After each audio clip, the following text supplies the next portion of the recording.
Hello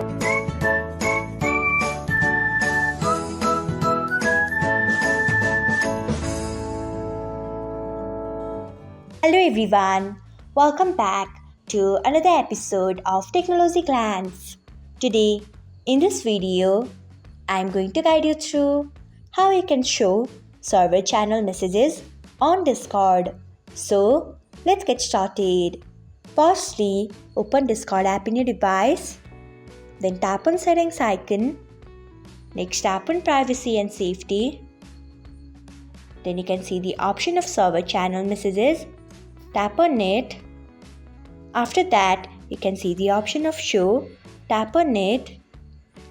So, this is how you can show server channel messages on Discord. Thanks for watching. If you found this guide helpful, we would love it if you hit the thumbs up button below. We upload great new tech tutorials like this one every day. So, do not forget to subscribe to our channel and hit the bell icon so that you'll never miss another update.